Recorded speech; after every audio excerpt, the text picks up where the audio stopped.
নমস্কার সকলকে, আমি সোনালি স্বাদ কানেকশানে আপনাদের সবাইকে স্বাগত জানাই। দেখছেন তো কি বানিয়েছি আজকে বানিয়েছি পনির, নিরামিষ পনিরের একটা রেসিপি, যেটা ফ্রায়েড রাইস, লুচি, পরোটা সকলের সাথে জাস্ট ফাটাফাটি।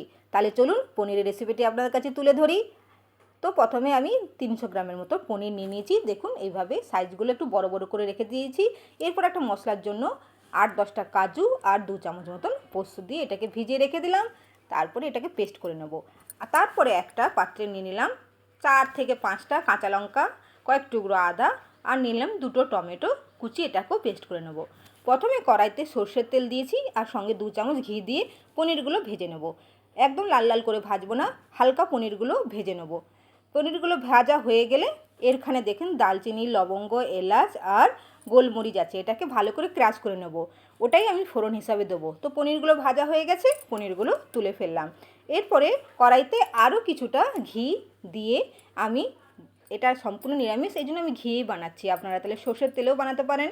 তো যে দালচিনি, শুকনো গোটা গরম মশলা ছিল সেটা ক্রাশ করে দিয়ে দিয়েছি আর পেস্ট করে রাখা মশলাটা দিয়ে, সব মশলা একসাথেই আছে, কাজু, পোস্ত, টমেটো, আদা, কাঁচা লঙ্কা সব কিছুকে দিয়ে ভালো করে মশলাটাকে কষিয়ে নিচ্ছি। দিয়ে দিলাম পরিমাণ মতন হলুদ গুঁড়ি, লাল লঙ্কার গুঁড়ি আর দিয়ে দিলাম পরিমাণ মতো নুন। সব কিছু দিয়ে মশলাটাকে একদম ভালো করে কষিয়ে নেবো, যাতে মশলা থেকে তেল ছাড়তে শুরু করে ততক্ষণ মশলাটা কষিয়ে নেবো। আঁচটা এই সময় আমি মিডিয়াম রেখেছি। এইভাবে ভালো করে কষিয়ে নিচ্ছি। দেখুন সুন্দরভাবে কষানো হয়ে গেছে, তেল ছাড়তে শুরু করেছে। এরপরে আমি মিক্সি ধোয়ার জলটা দিয়ে দেবো। বেশি জল দেবো না, সামান্য পরিমাণে জল দেবো। দেখুন এই পরিমাণ জলটাই দিলাম। জলটা দিয়ে আরও কিছুক্ষণ মশলাটাকে ফুটিয়ে নিচ্ছি। আমি জলের মধ্যে এইটুকু দিচ্ছি, আর কোনো জল দেবো না, একদম গ্রেভি গ্রেভি হবে, তাইলে খেতে দুর্দান্ত লাগবে। তো এটাকে ফুটতে সময় দিলাম। দেখুন ফোটানো শুরু হয়ে গেছে আর কালারটা খুবই সুন্দর এসছে। মশলা আমার ভালো করে কষানো হয়ে গেছে। এরপরে ভেজে রাখা পনিরগুলো আমি দিয়ে দিলাম।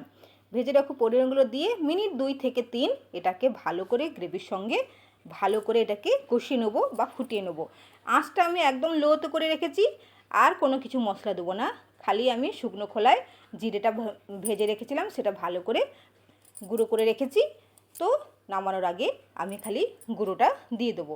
তো সুন্দরভাবে দেখুন একদম স্লো মোশনে এটাকে ফুটতে দেবো 2 থেকে 3 মিনিট। ফুটতে ফুটতে এর কালারটা পুরো চেঞ্জ হয়ে যাবে। দেখুন তো কালারটা কত সুন্দর চেঞ্জ হয়ে গেছে, একদম মাখো মাখো। ভাজা জিরে গুঁড়ো দিয়ে দিয়ে কিছুক্ষণ নেড়ে চেড়ে নিলাম আর দিয়ে দেবো শেষে কসুরি মেথি। কসুরি মেথিটা সামান্য পরিমাণ দিয়ে এটা হাতে ভালো করে রগড়ে উপর থেকে দিয়ে মিনিট 1 মতো এটাকে ভালো করে ফুটিয়ে নেবো। রেডি হয়ে গেল আমার পনিরের নিরামিষ রেসিপি। খেতে তো দুর্দান্ত হবেই আর টেস্টও দুর্দান্ত আর দেখতে অসাধারণ। রেস্টুরেন্টের স্টাইলকেও আপনি হার মানিয়ে দেবেন, বাড়িতে অবশ্যই একবার বানাবেন। আর লুচির সঙ্গে বা ফ্রায়েড রাইসের সঙ্গে এটা অবশ্যই একবার বানিয়ে দেখবেন। দেখবেন সব কিছুকে হার মানিয়ে আপনি বাহবা পাবেন। তো আমার রেসিপি রেডি, সার্ভও করে নিয়েছি। দেখতে কেমন হচ্ছে বলবেন আর অবশ্যই বাড়িতে একবার বানাবেন।